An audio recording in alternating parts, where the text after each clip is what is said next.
For today's love entry, Splat the Cat, on with the show. Based off of Rod Sutton's books. Splat and his classmates were getting ready to perform his school play, Cinderpaws. Backstage was a flurry of fur as the cats put on their costumes. Splat was so excited to be performing, he had butterflies in his tummy. "Let the show begin," announced Mrs. Wimpledimple. The curtain rose and the lights grew bright. Kate, dressed as Cinderpaws, was busy sweeping the floor.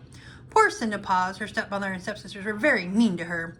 "Clean the floor, sew this dress, clean the floor again." When our royal ball was announced, Cinderpaws was left at home. She cried and cried. Suddenly, there was a puff of smoke, and a fairy godmother appeared. It was really Seymour. The fairy godmother mouse magically changed Cinderpaws into a beautiful dress.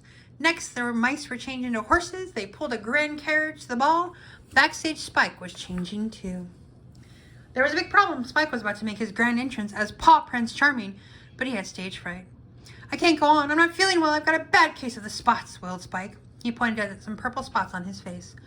"Oh dear," said Mrs. Wimpledimple. "What would we do?" Suddenly, Kitten had an idea. "What about Splat? He could play Spike's role." Splat's tail wagged with worry. He wasn't sure he could do it. Splat looked at Kitten, smiling at him. He didn't want to disappoint her, so with all his courage, Splat said yes, he'd play the part. A quick costume change, and Splat was now Paw Prince Charming. The costume wasn't really a perfect fit, though. The royal ball had scene began. Paw Prince Charming bowed. "May I have this dance?" Cinderpaws accepted, and the music began. The pair danced and danced until dong, dong, dong! The clock struck midnight, and Cinderpaws ran away.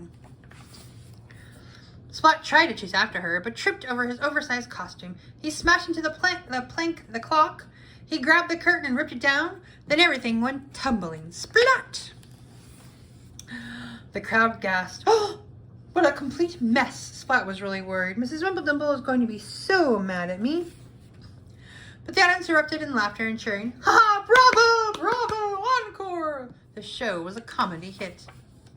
Mrs. Wimpledimple leaned in and whispered, "Do you think you can do this again tomorrow night, Splat?" The end.